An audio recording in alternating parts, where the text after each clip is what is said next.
इसलिए ये ज्ञान समझ में नहीं आता। क्यों? पुराना वाला ज्ञान आसान होता है।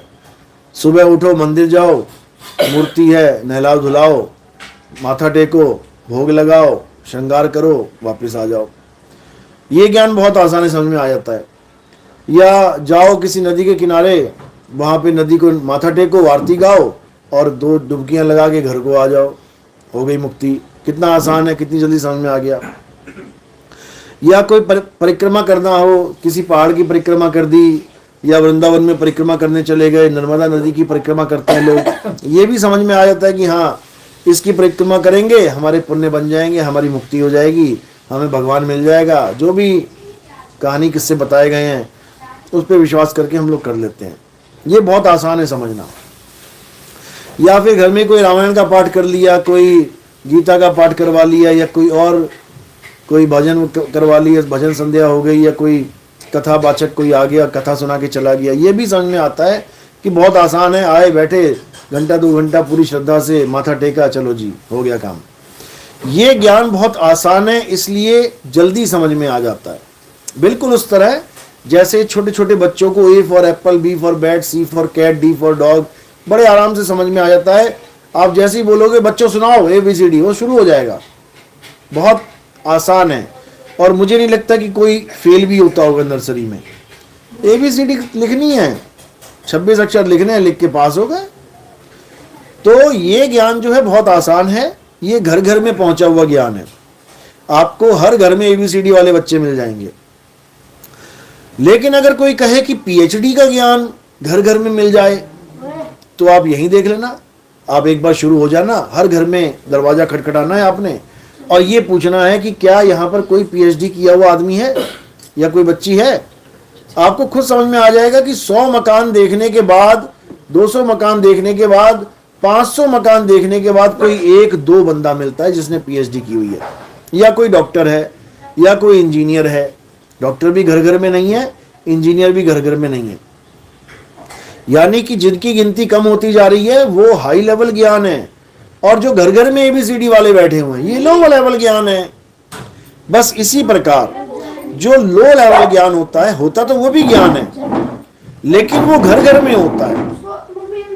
हर घर में आपको पूजा पाठ वाले मिल जाएंगे, हर घर में आपको ये कथाओं वाले मिल जाएंगे, हर घर में आपको गंगा जमुना स्नान वाले मिल जाएंगे, लेकिन आपको ढूंढने पर भी कोई आत्मज्ञानी नहीं मिलेगा। क्योंकि ये ज्ञान इतने ऊंचे लेवल का ज्ञान होता है कि किसी को समझ में ही नहीं आता कि ये ज्ञान है कि क्या है। ये तो हमारे जीवन को बिल्कुल खाली कर दिया इसने, इस ज्ञान ने। क्योंकि बाकी जितना भी ज्ञान है वो आपको पूरे दिन भर आपको बिजी रखेगा। यानी कोई पूजा है तो आप 2-2, 4-4, 5-5 घंटे उसी में व्यस्त हो। कोई व्रत है, पूरे पूरे दिन उसी में व्यस्त हो। कोई यात्रा है, पूरा पूरा दिन उसी में लगे हुए हो। यानी सारा कुछ आपके जीवन में ऐसा लगेगा जैसे बहुत बड़ी जिम्मेदारी पड़ गई। अरे पंडित जी ने ये 50 चीजें मंगाई हैं, कैसे लेके आऊं, कहां से लेके आऊं, क्या करूं क्या नहीं करूं, ये सब आपके दिमाग में एकदम ऐसा घुस गया है कि आपको लगेगा कि बस यही है सब कुछ। और आत्मज्ञान क्या है? ये सबको झाड़ू मारने वाला ज्ञान है। यानी आपको पूरे जीवन में एक बार भी पूजा नहीं करनी पड़ेगी। आपको अपने पूरे जीवन में एक बार भी मंदिर नहीं जाना पड़ेगा। अगर मुसलमान है तो मस्जिद नहीं जाना पड़ेगा, सिख है तो गुरुद्वारे नहीं जाना पड़ेगा, ईसाई है तो चर्च नहीं जाना पड़ेगा। यानी हर प्रकार के ज्ञान का सफाया हो जाएगा और आपके जीवन में क्या आ जाएगा? आत्मज्ञान। आत्मज्ञान, आत्मा का नाम सुना होगा आप लोगों ने, सबने सुना है ना। अपनी अपनी आत्मा लेके आए आप लोग साथ में, घर तो नहीं छूट गई किसी की, सब लाए हो ना। लाए तो हो साथ में, लेकिन इसके बारे में जानते नहीं हो। क्या आप आत्मा को जानते हो? क्या आपने कभी महसूस किया है कि आत्मा हमारे साथ है? क्या आप बता सकते हो कि आत्मा कैसी होती है? क्या आप ये बता सकते हो कि आत्मा का रंग रूप क्या है? क्या आपको पता है कि आत्मा कितनी देर हमारे साथ रहती है? जब आपको आत्मा के बारे में कुछ नहीं पता है तो समझ लो कि आपको कुछ भी ज्ञान नहीं है इस जीवन में, कुछ भी।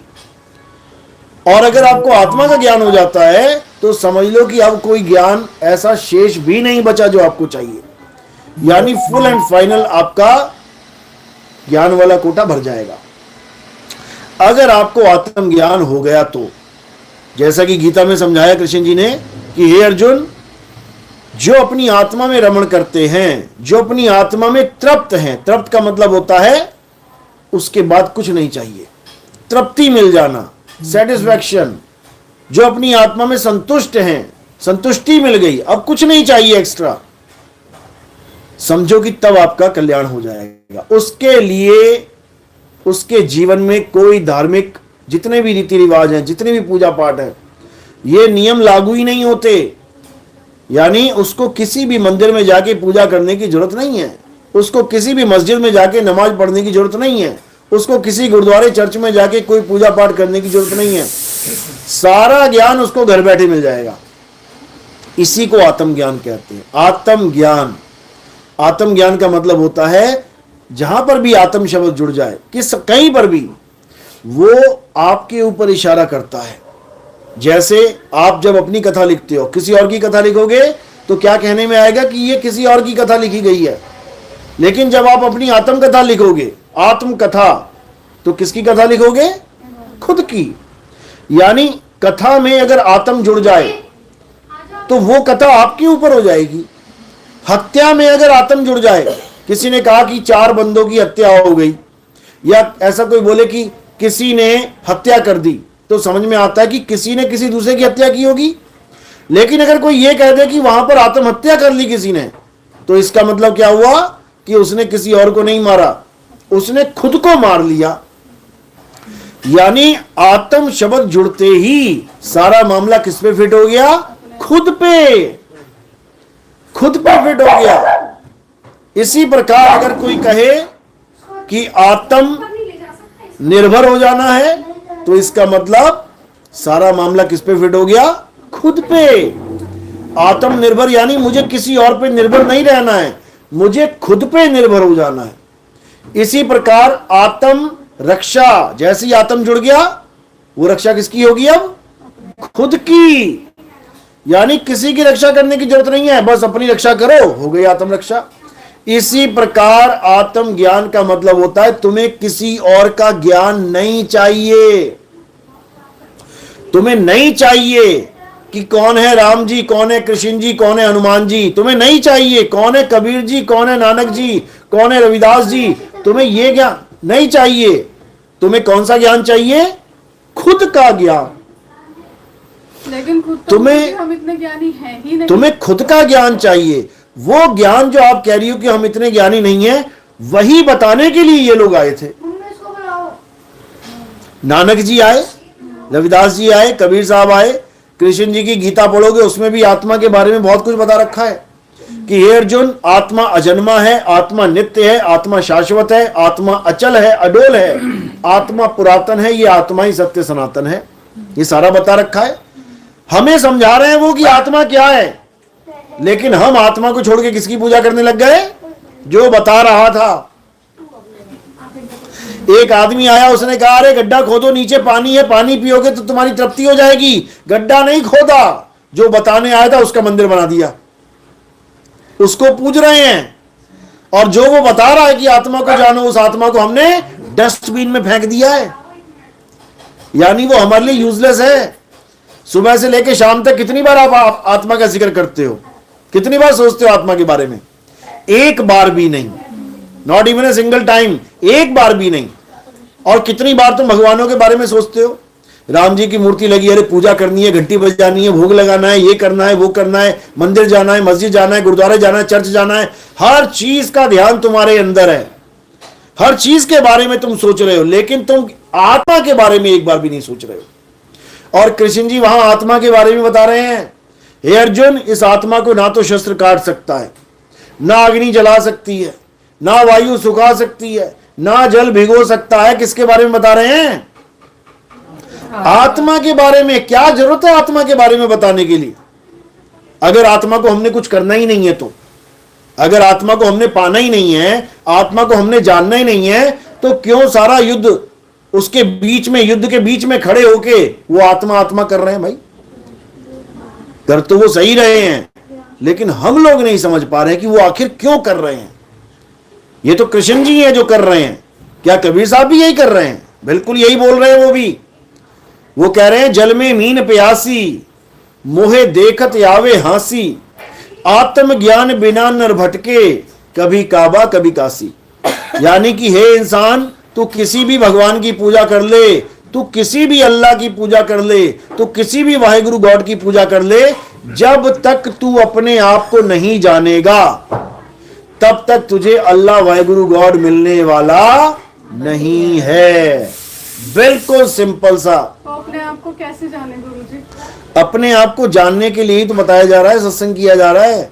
अपने आप को जाना कब जा सकता है? जैसे तुम्हें निशाना लगाना है। अर्जुन को निशाना लगाना था चिड़िया की आंख में। यह आपका सवाल है कि हम आत्मा को कैसे जान सकते हैं। बिल्कुल अर्जुन भी यही पूछ रहा है कि हम चिड़िया की आंख में कैसे निशाना लगा सकते हैं। तो गुरु ने क्या बोला? सारा ध्यान उस आंख पे लगा ले।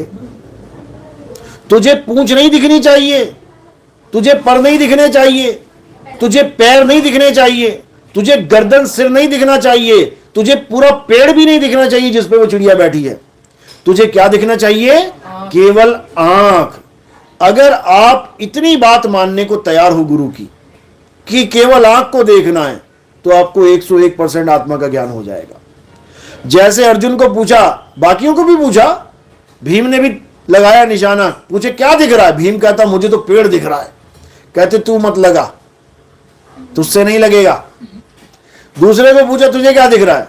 कह रहा मुझे पेड़ भी दिख रहा है और चिड़िया भी दिख रही है। कह रहे तू भी मत लगा, तेरे से भी काम नहीं बनने वाला। तीसरा आया, तुझे क्या दिख रहा है? कह रहा मुझे पूरी चिड़िया दिख रही है, पैर दिख रहे हैं, पर दिख रहे हैं। कह रहे तू भी मत लगा, तेरे भी बस की बात नहीं है। चौथा आया, उसको पूछा तुझे क्या दिख रहा है? कह रहा मुझे चोंच दिख रही है, पूरा सिर दिख रहा है। कह रहे तू भी रहने दे, तेरे से भी नहीं होगा। जब बारी आई अर्जुन की, तो अर्जुन ने क्या कहा कि मुझे केवल चिड़िया की आंख दिख रही है। गुरुजी ने कहा अब लगा, और वो सीधे आंख में निशाना लग गया। इसी प्रकार गुरु हमारा मार्गदर्शन करता है। आपका सवाल है कि हम आत्मा को कैसे जान सकते हैं? गुरु कह रहे हैं, कबीर साहब कह रहे हैं, निशाना कोई मारे संत सुजान। यानी जब तुम्हारे जीवन में ऐसा गुरु आ जाएगा जो तुम्हारी सूरत का यानी ध्यान का निशाना सीधे तुम्हारी आत्मा में लगवाए, तब समझना कि अब तुम्हारा ये निशाना 101% लगेगा। लेकिन निशाना लगाने से मुश्किल क्या है? निशाना लगाना आसान है, लेकिन निशाना लगाने से भी मुश्किल क्या है? बाकी चिड़िया को रिजेक्ट करना। आंख के अलावा जो दिख रही है उसको रिजेक्ट करना, यानी उस पर ध्यान ना देना। अब मैं अगर इधर को देखूंगा तो मेरा ध्यान इधर है। अब इधर को देखना है तो मुझे क्या करना पड़ेगा? इस ध्यान से अपने आप को विमुख करना पड़ेगा, यानी इन चीजों को झूठ मानना पड़ेगा, तभी तो मैं इधर देखूंगा। अगर इनमें से कहीं पर भी मेरा दिल लगा है तो इधर मैं देख ही नहीं सकता। यानी तुम्हारे सामने दो डायरेक्शन है, एक अज्ञान और एक ज्ञान। अज्ञान में क्या आता है? आत्मा को छोड़कर जो कुछ भी है अज्ञान है। आत्मा को छोड़ के क्या है? क्या है आत्मा को छोड़ के इस दुनिया में? क्या है? सब कुछ है, सब कुछ है। तुम नाम ले लेके थक जाओगी, राम जी, कृष्ण जी, हनुमान जी, माता जी, अल्लाह, वाहिगुरु गॉड, नदी, नाले, पहाड़, पर्वत, तुम कुछ भी बोल दो आत्मा को छोड़ के, वो सब अज्ञान ही है। जब तक ये तुम्हारे माइंड में नहीं गई बात, तब तक समझ लो कि चिड़िया की आंख दिखने वाली नहीं है। तुम इसी में उलझी रह जाओगे। मेरा मंदिर आ गया, मैया की डोली आ गई, और इसकी वो आ गई, इसका दिन आ गया, आज ये रविवार है, आज इसका व्रत करूं, सोमवार है उसका। आत्मा को छोड़ के तुमने सब कुछ कर डाला, इसीलिए बार बार जन्म मरण में फंसे पड़े हैं। अब क्या करना है? सबसे पहले तो हर चीज को किनारे कर दो। हे अर्जुन, आत्मा को छोड़कर इस दुनिया में जितने भी तत्व हैं ये असत्य हैं। दो प्रकार के तत्व बताए, अध्याय 2 16वां श्लोक यही समझा रहे हैं। कह रहे हे अर्जुन, इस दुनिया में दो प्रकार के तत्व हैं, एक असत्य और एक सत्य। असत्य क्या है? जो भी इस दुनिया में पैदा होता और मर जाता है, जो भी इस दुनिया में बदलता है, जो भी इस दुनिया में सदा एक सा नहीं रहता, वो असत्य है। अब नजर उठा के देखोगे तो तुम्हें हर जगह असत्य ही दिखाई देगा। ऐसी कोई जगह है ही नहीं जहां चीज बदल नहीं रही है। पूरा संसार ही बन और बिगड़ रहा है।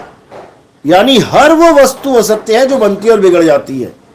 तो फिर सत्य क्या है? हे अर्जुन, आत्मा ही सत्य है। आत्मा के अलावा हर चीज नाशवान है, परिवर्तनशील है, वो कभी एक सी नहीं रहेगी। आत्मा भी तो हर शरीर में आती है फिर चली जाती है। वो जीवात्मा है।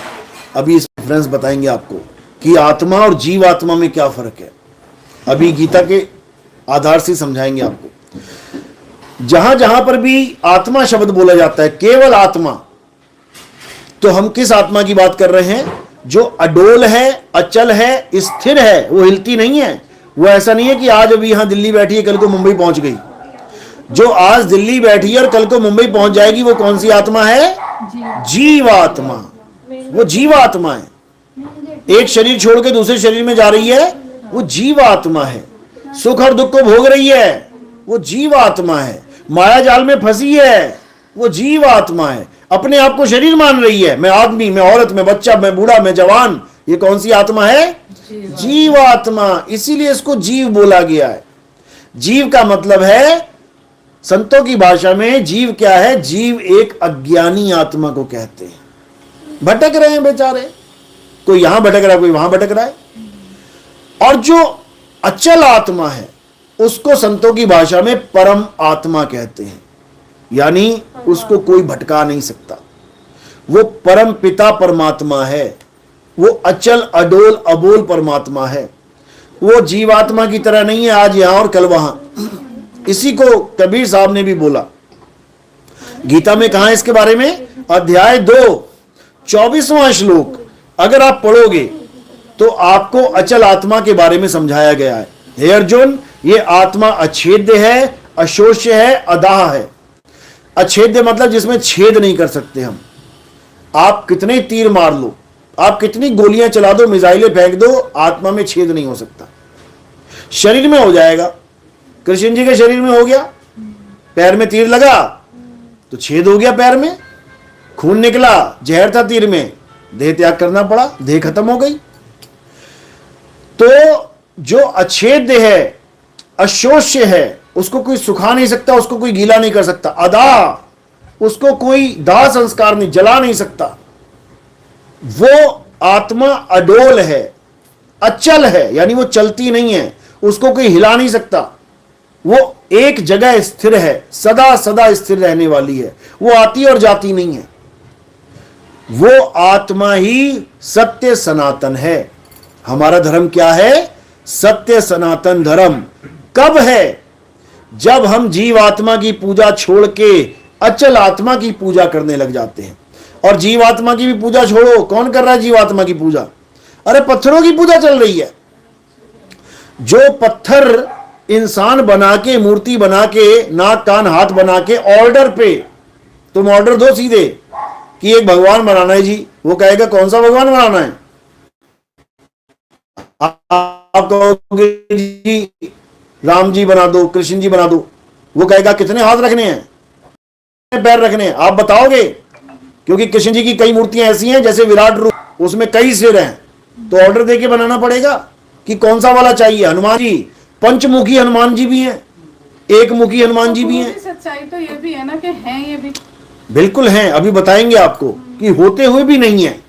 अभी बताएंगे आपको कि होते हुए भी कैसे नहीं है। आप शंकर जी की मूर्ति बनवाओगे, वो पूछेंगे आपसे कितने हाथ रखने हैं, क्योंकि 2 हाथ भी हैं शंकर जी के, 4 वाले भी हैं, और भी हैं। नटराज वाले देख लो, जिसमें वो नृत्य कर रहे हैं, उसमें कई हाथ है, दुर्गा माता की तरह। यानी तुम्हें भगवान का ऑर्डर देना पड़ रहा है बनवाने के लिए। और जो बना रहा है, सोचो बनाने वाला बड़ा है कि बनने वाला? बनाने वाला बड़ा है, तो भगवान से बड़ा तो वही हो गया जो बना रहा है। समझ लो, यानी तुम जो बना रहे हो, बनवा रहे हो, ये भगवान नहीं है। ये क्या है? उसकी एक प्रतिमा है। और किसकी? शरीर की। शंकर जी का शरीर ऐसा था तो मैंने भी ऐसा बना दिया, राम जी का शरीर ऐसा था मैंने भी ऐसा बना दिया। यानी तुमने शरीर की नकल कर दी। शरीर पहले भी ऐसा नहीं है, क्योंकि शरीर बनता और बिगड़ता है, शरीर पल पल बदलता है। आप देखोगे शंकर जी की छोटी सी बच्चे वाली मूर्ति भी है,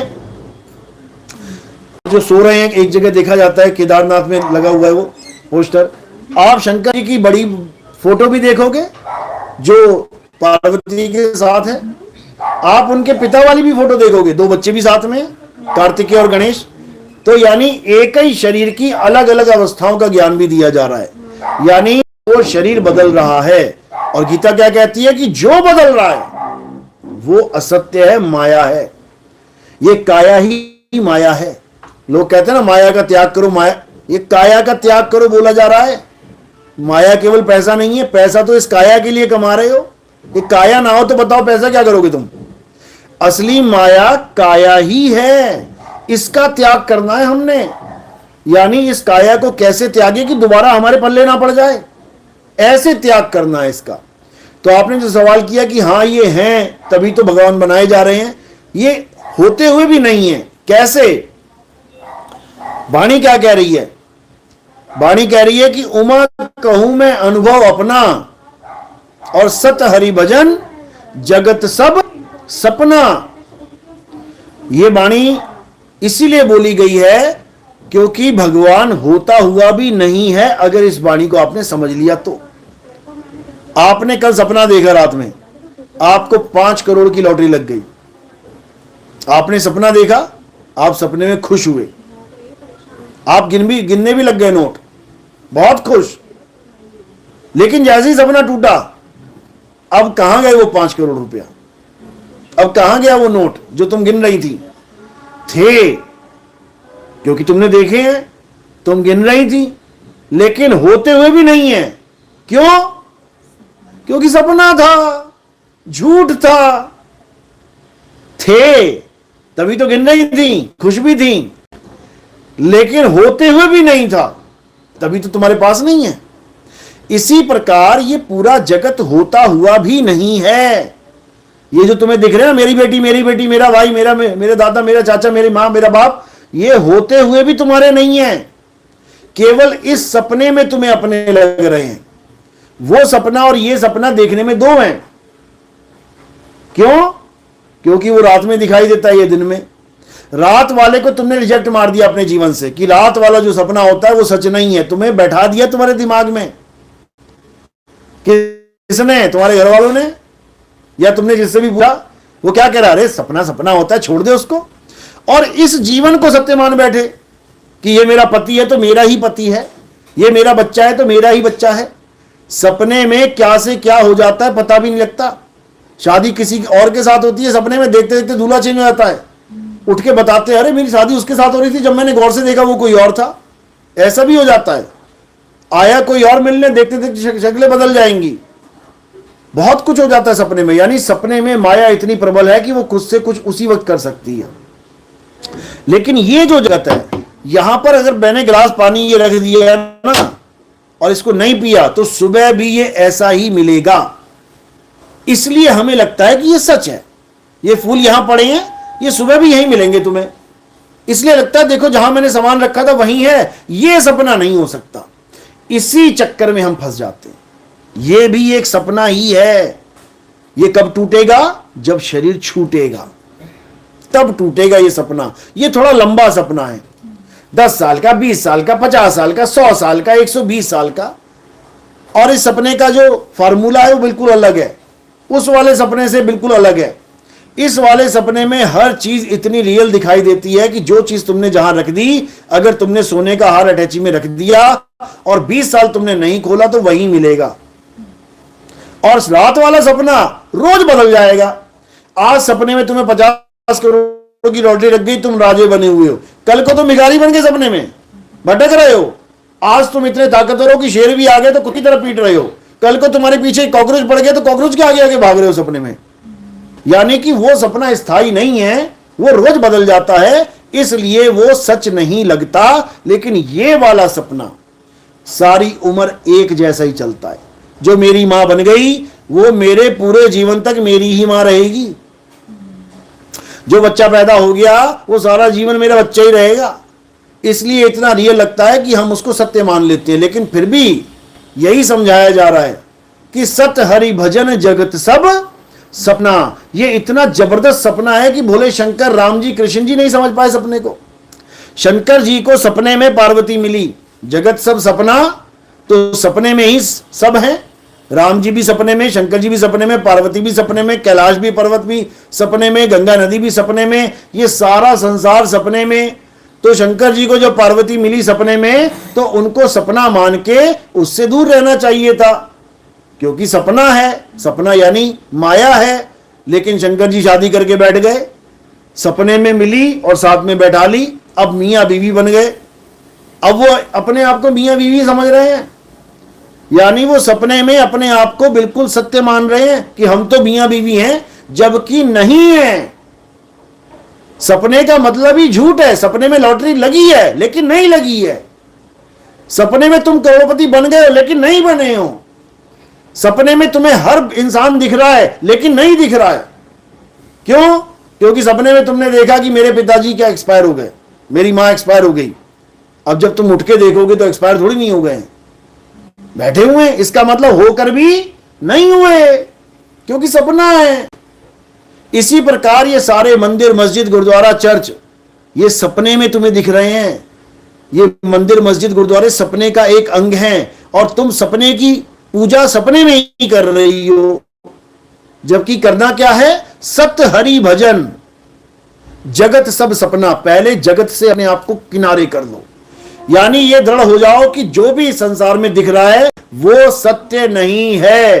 तब तुम्हारा ध्यान इस संसार से हट जाएगा। अब क्या करना है? अब तुम्हें एक आत्मज्ञानी गुरु चाहिए जो तुम्हारे ध्यान को लगाना कहां है वो बता देगा।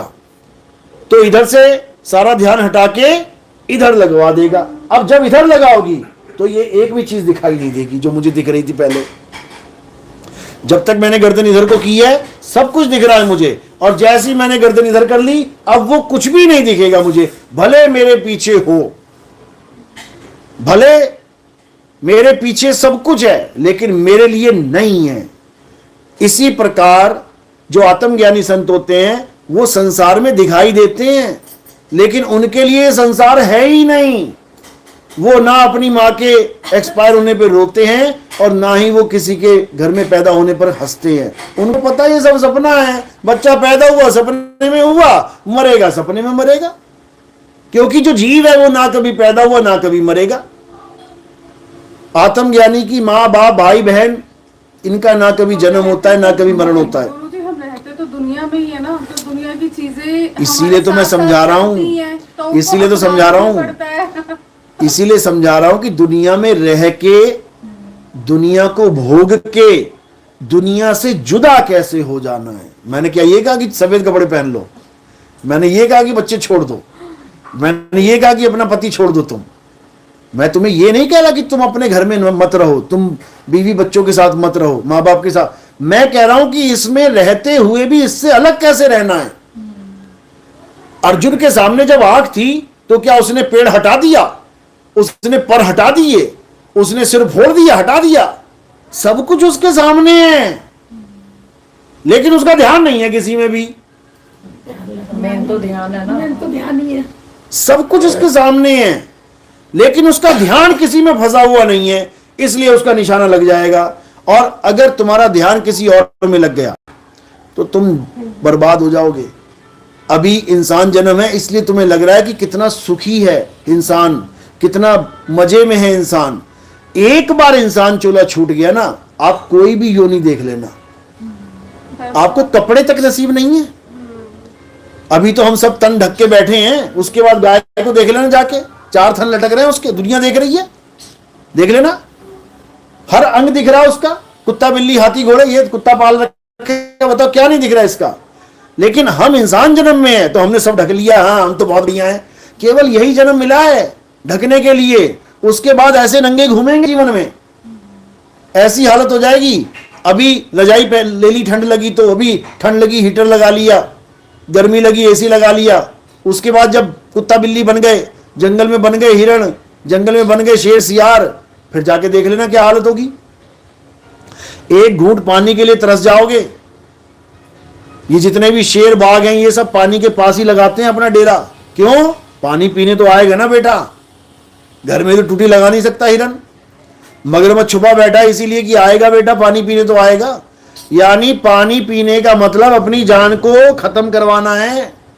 अभी तो 2000 लीटर की टंकी भर ली हमने, उसके बाद एक एक घूंट के लिए तुम्हें तालाब पे आना पड़ेगा, बार बार शेरों के साथ तुम्हारा पंगा होने वाला है।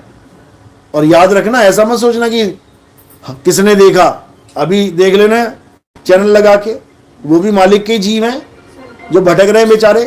ये तो शुक्र मनाओ कि हमें इंसान का जन्म मिल गया, शुक्र मनाओ कि हम इंसान बन गए, नहीं तो अभी भी धक्के खा रहे होते कहीं पे। अब इंसान बने हैं तो किस लिए बने हैं, बस ये जान लेना है।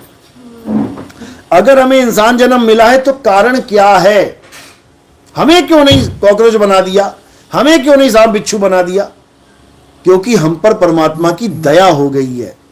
परमात्मा चाहता है कि हम इस मौके का फायदा उठाएं और जन्म मरण का चक्कर खत्म करके सदा के लिए परमात्मा में लीन हो जाएं। इसलिए हमें इंसान जन्म मिला है, बुद्धि विवेक मिला है, सब कुछ मिला है। इसीलिए हमें संतों के ग्रंथ भी मिले हैं। संतों ने अपने जीवन का निचोड़ रखा है हमारे सामने कि भाई सत्य आत्मा है, आत्मा के अलावा और कुछ सत्य नहीं है। आत्मा का ज्ञान प्राप्त करना ही परम ज्ञान है, इसके अलावा और कोई ज्ञान नहीं है। कौन ज्ञान प्राप्त करेगा? जीवात्मा, क्योंकि ये भटक रहा है, ये बंधन में है। बहुबंधन में बांधिया एक बेचारा जीव, और केवल छूटे आपने जो ना छुड़ाए पीव। यानी कि हमें परमात्मा ही छुड़वा सकता है। कैसे? आज तक नहीं छुड़वाया उसने। कितने कितने युग बीत गए हैं संसार बने हुए, कितने साल बीत गए, जन्मों जन्म। साइंस भी नहीं बता एग्जैक्ट, वैसे ही अंदाजा लगा रहा है 5 करोड़ पहले, 10,000 करोड़ साल पहले। बता ना, तेरे पास साइंस है, दिन बता, तारीख बता। क्यों नहीं बता पा रहा है? नहीं बता सकता। जन्मों जन्म बीत गए, युगों युगों पलट गए, आज तक ये जीव ऐसी धक्के खा रहा है, परमात्मा इसकी मदद क्यों नहीं कर रहा है? बस ये समझना है। परमात्मा इसकी मदद कब करता है?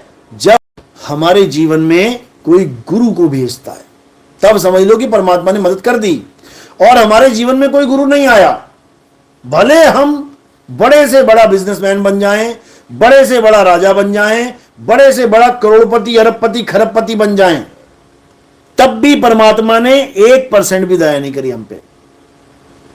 बाबा नानक की वाणी है, प्रभु कृपाल कृपा करे, नाम नानक साधु संग मिले। लोग कहते हैं कि बड़ी दया हो गई जी, मैं झोपड़ी में था, जब से मैं इस बाबा के साथ जुड़ा, जब से मैं इस गुरु के साथ जुड़ा, जब से मैं इस मंदिर में जाना शुरू किया, जब से मैंने भगवान की पूजा शुरू करी, मैं तो अरबपति बन गया। दया हो गई मालिक की? बिल्कुल भी नहीं हुई, बिल्कुल भी नहीं हुई। क्यों? सारा माल इकट्ठा करके ढेर लगा के फिर मर गया। बता क्या किया? आज हजारों करोड़ों अरबों खरबों डॉलर लेके बंदे जो बैठे हैं, वो ढेर लगा के छोड़ के चले जाते हैं। तो बता कहां मदद करी तेरी परमात्मा ने? अरे पहले दूसरों के अकाउंट में पड़ा हुआ था, वही वहां से खींच के तेरे अकाउंट में डाल दिया। उसमें क्या है? यहां का माल यही रह गया, उसमें क्या बड़ी बात है? परमात्मा की दया तब होगी जब इन सब चीजों से तू निवृत्त हो जाएगा, जब इस संसार सागर से निकल जाएगा। यहां ढेर लगा के फिर मर के किसी भिखारी के यहां पैदा हो गया, अब अपनी महल के आगे भीख मांगने आया, भैया पैसा दे दो, महाराज जी पैसा दे दो। खुद का महल खुद ही बनाया, खुद ही छोड़ के माया ने भुला भी दिया, और भिखारी बन के सामने खड़ा है। ये माया का खेल है भाई। तो क्या करना है? इस माया से कैसे निकलना है, बस ये जानना है। और निकलने का साधन भी आपके पास है। अपना माया से निकलने का जो इंतजाम है वो साथ लेके घूम रहे हो तुम। समझो, तुम साथ में लेके घूम रहे हो वो हीरा जिसको तुम ढूंढ रहे हो। जब हिरण भागता है जंगल में, कस्तूरी की खुशबू हुआ तो कस्तूरी कहां है? नाभि में। और जिसको ढूंढ रहा है साथ में लेके घूम रहा है। इसी प्रकार संतों ने क्या बोला? भीखा भूखा कोई नहीं, सबकी गठड़ी लाल, और गांठ खोल देखा नहीं, ताते भया कंगाल। यानी जिसको तुम ढूंढ रहे हो, मुसलमान अल्लाह को ढूंढ रहे हैं, हिंदू राम को ढूंढ रहा है, सिख वाहेगुरु को ढूंढ रहा है, और ईसाई गॉड को ढूंढ रहा है। और जिसको वो ढूंढ रहा है वो साथ लेके घूम रहा है। कहते हैं बगल में छोरा, और गांव में ढिंडोरा ऐसे नहीं बोल दिए। ये कहावतें ये इसी के आधार पे बोली गई हैं। कहते हैं ये तो सिर पे पैर रख के भागा। बताओ, सिर पे पैर रख के भी कोई भाग सकता है? ये कहावतें क्यों बोली गई हैं? ये इसीलिए बोली गई हैं, जब आपको मूल ज्ञान समझ में आएगा तब आपको समझ में आएगा कि सिर पे पैर रख के भागने को कहते क्या हैं, ये कैसे भागा जाता है। सिर पे पैर रखने का भागने का मतलब होता है कि अब वो किसी के हाथ नहीं आने वाला। कहते वो तो ऐसा भागा सिर पे पैर रख के भागा, सरपट दौड़ा, ये ऐसे ही बोला जाता है। ये सब कोड लगे हुए हैं वाणियों में, ये सब हमारे संतों ने इशारे कर रखे हैं। तो ये सब चीजें तब समझ में आती हैं जब हमारे जीवन में गुरु आ जाते हैं, आत्मज्ञानी गुरु, वो राधे राधे कराने वाले नहीं। जब हमारे जीवन को बर्बाद करना होता है तो काल भगवान ऐसे गुरुओं को भेज देता है कि अब तुम्हें राधे राधे करवाएगा, तुम्हारा जीवन बर्बाद कराएगा। अब तुमसे अल्लाह अल्लाह जपवाएगा, तुम्हारा जीवन बर्बाद कराएगा। तुमसे वाहिगुरु वाहिगुरु करवाएगा, तुम्हारा जीवन बर्बाद करवाएगा। तुमसे गॉड गॉड रटवाएगा, जीवन बर्बाद करवाएगा। यानी नाम जपने से जीवन बर्बाद हो जाता है। 600 साल पहले बाबा नानक बोल गए, राम राम करता सब जग फिरे, राम ना पाया जाए। बताओ, उस वक्त ये वाणी बोली जब बच्चा बच्चा राम राम जपता था। आज तो कुछ भी नहीं जपते। 600 साल पहले बच्चा बच्चा राम राम जपता था। तब बाबा नानक ने यह बात बोली कि राम राम करता जग फिरे और राम ना पाया जाए। सारी उम्र बीत जाएगी तेरी राम राम करते, तुझे राम मिलने वाला नहीं है। तो कैसे मिलेगा? जब राम राम जपना छोड़ दोगे।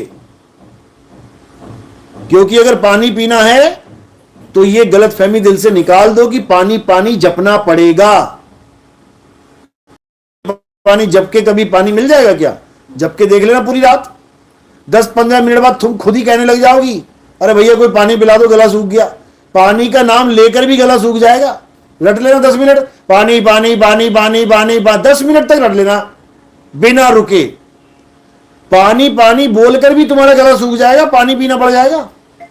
और जब तुम पानी पियोगे उस वक्त देख लेना तुम्हारा नाम जाप छूट गया होगा। उस वक्त देखो, पानी पानी पानी पानी पानी पानी पानी पानी। जितनी देर मैंने पानी पिया ना, छोड़ना पड़ा मुझे। और अगर मैं पानी पानी बोलता रहता तो मेरे सामने गिलास मुंह में तब भी ना पी पाता मैं। तो नाम जाप छोड़ना है और तत्व ज्ञान से दिल जोड़ना है। कबीर साहब समझा रहे हैं, मोह को कहां ढूंढे रे बंदे, मैं तो तेरे पास में। ये पानी बिल्कुल पास में है, परमात्मा हमारे पास है। जो वस्तु मेरे पास है, बताओ उसको जपने की क्या जरूरत है? अरे नाम भी उसका लिया जाता है जो दूर है। अरे राम, अरे श्याम, जो सामने खड़ा है उसको मैं क्या बोलूं? उससे तो कनेक्शन जोड़ना है केवल।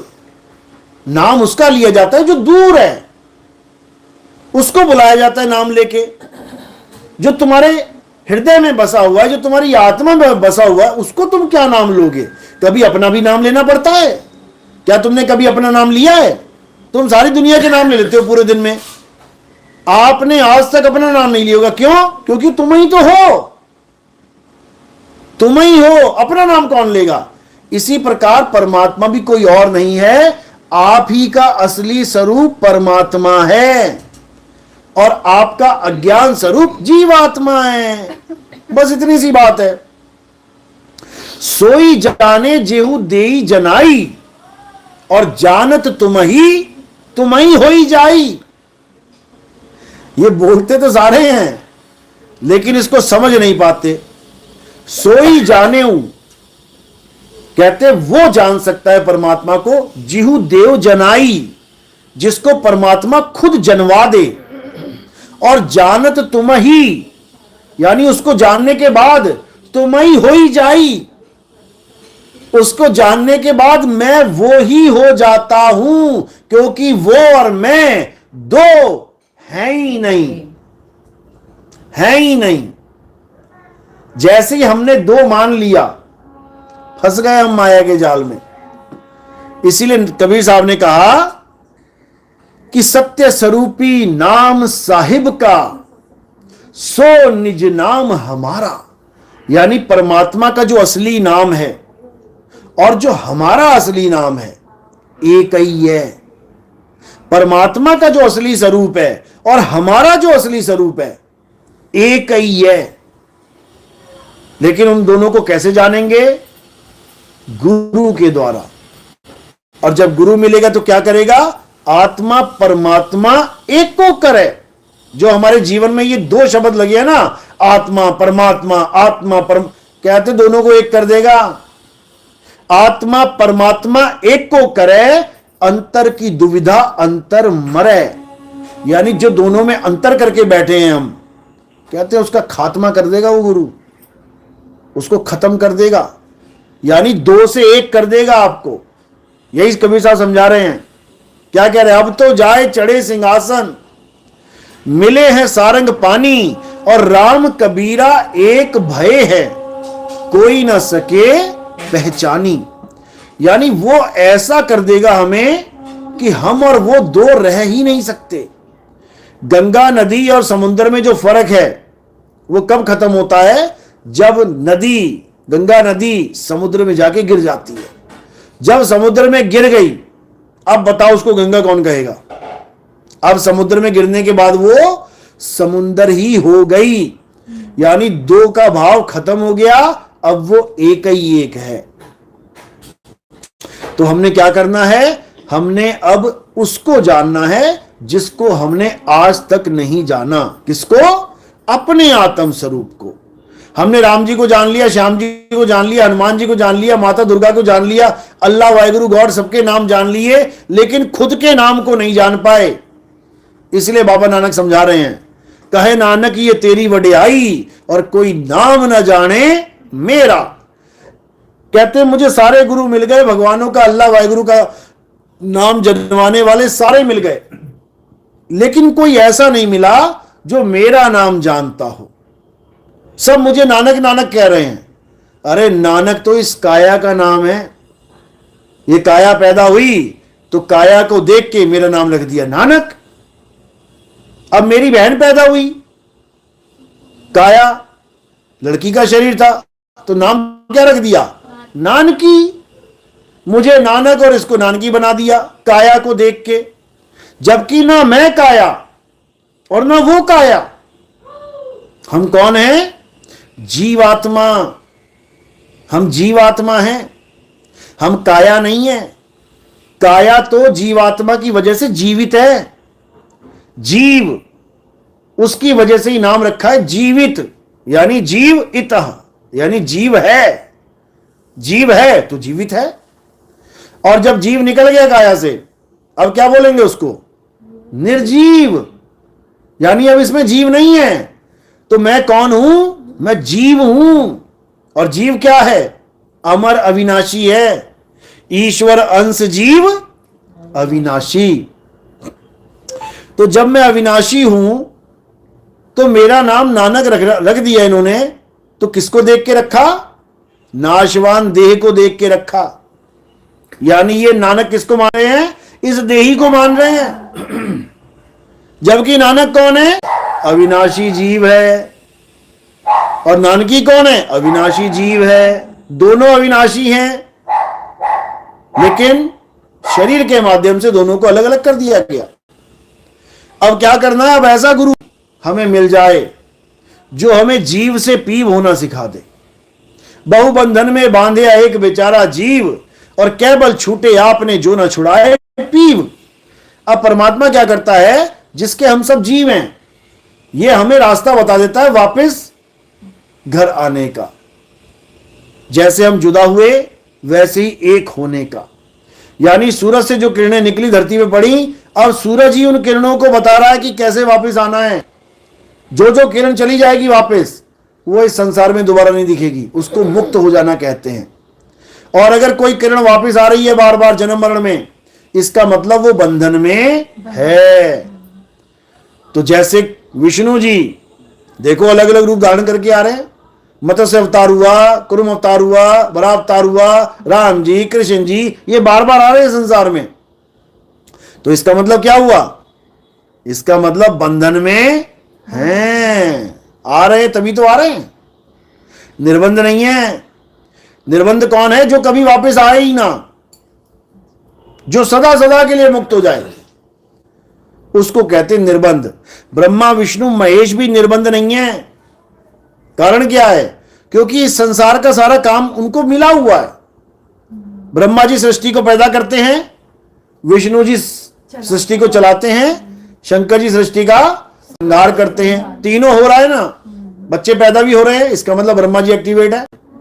बच्चे पल भी रहे हैं, इसका मतलब विष्णु जी एक्टिवेट है। और बच्चे मर भी रहे हैं, इसका मतलब शंकर जी भी एक्टिवेट है। यानी तीनों अपना काम कर रहे हैं, इसका मतलब तीनों में से एक भी फ्री नहीं है। अपना अपना काम कर रहे हैं, इसका मतलब तीनों काम कर रहे हैं, मुक्त नहीं है। इन तीनों में से एक भी मुक्त हो जाए, ब्रह्मा जी मुक्त हो गए तो इस दुनिया में कभी बच्चे ही पैदा नहीं होंगे। विष्णु जी मुक्त हो जाए, भूखमरी फैल जाएगी, एक भी बच्चे को खाना नहीं मिलेगा। शंकर जी मुक्त हो जाए, एक भी बच्चा मरेगा नहीं, संहार के देवता है वो। तो ये तीनों भी मुक्त नहीं हो सकते। लेकिन इन तीनों को काम किसने दिया है, किसने ये काम सौंपा है, उसको कोई नहीं जानता। इतना तो सब जानते हैं कि ब्रह्मा जी पैदा करते हैं, विष्णु जी पालन करते हैं, शंकर जी संहार। अरे करते क्यों हैं, कौन करवा रहा है, ये कोई नहीं जानता। इसीलिए सब इनको भगवान मान के पूज लेते हैं। अब इनको कौन ये सब काम करवाता है? इनका पिता, जिसका नाम है अलख निरंजन। अब ये अलख निरंजन क्या है? जिस दिन अलख निरंजन की कहानी समझ में आ जाएगी, उस दिन तुम्हें पता लग जाएगा कि हम इस दुनिया में सुखी हैं कि महादुखी हैं। चाहे तुम सोने के बेड पे, लाखों करोड़ों के गद्दे पे, अरबों रुपए का चादर कंबल लेके भी लेटे हो ना, तब भी तुम्हारे सिर पे फांसी का फंदा लटका हुआ है।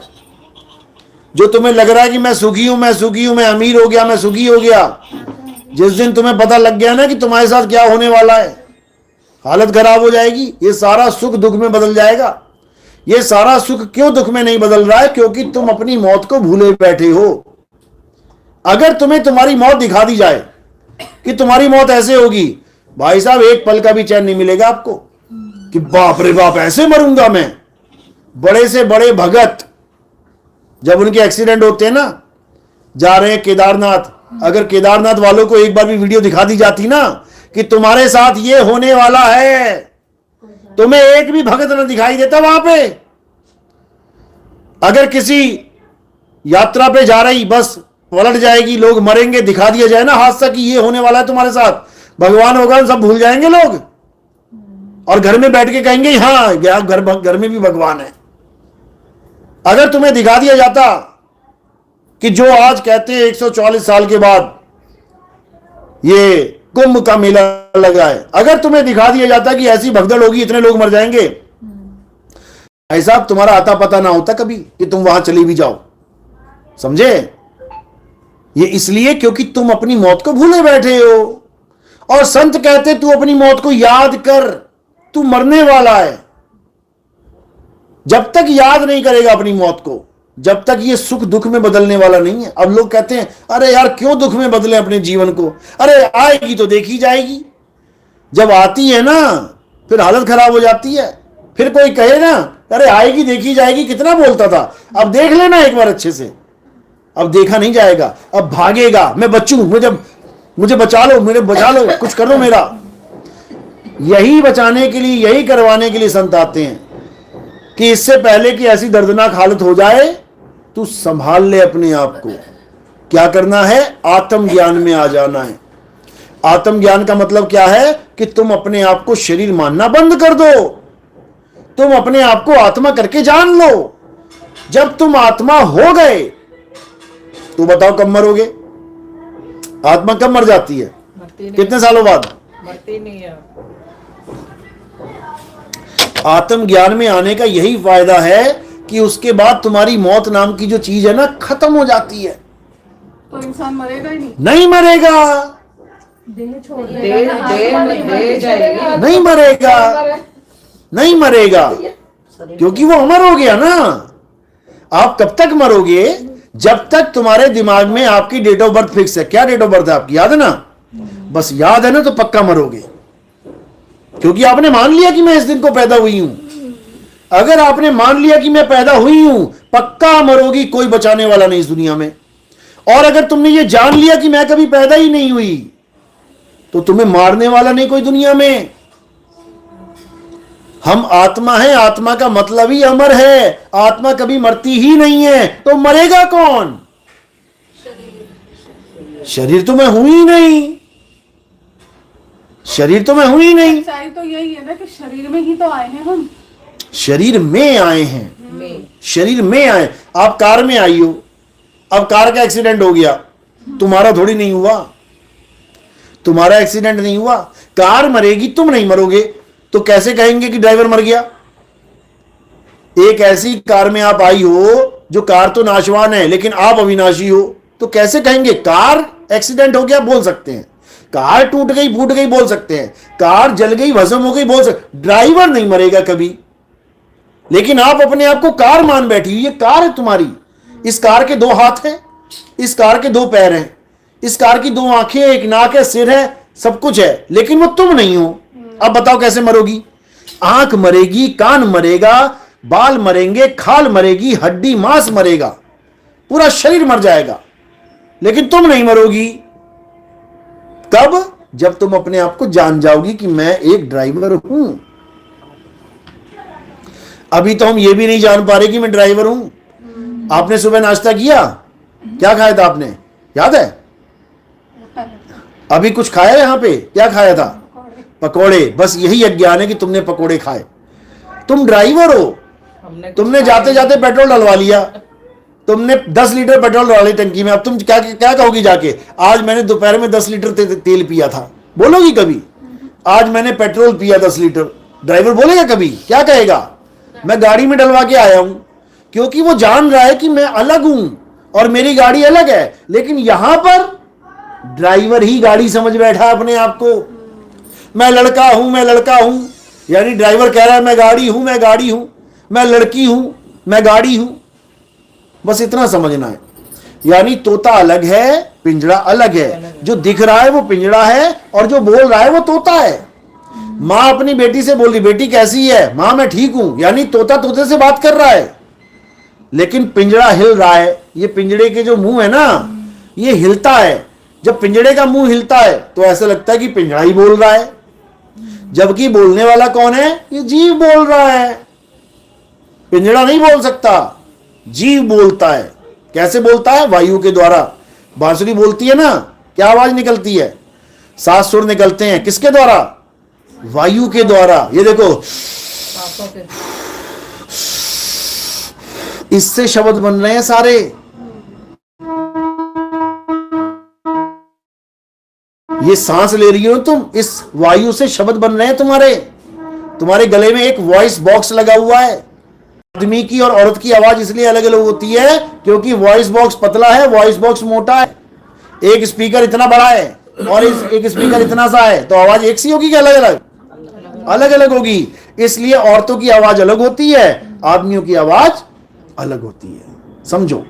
लेकिन आवाज स्पीकर की नहीं है, जो बोल रहा है स्पीकर में उसकी आवाज है। यानी जीव ही बोलता है वायु के द्वारा। समझे?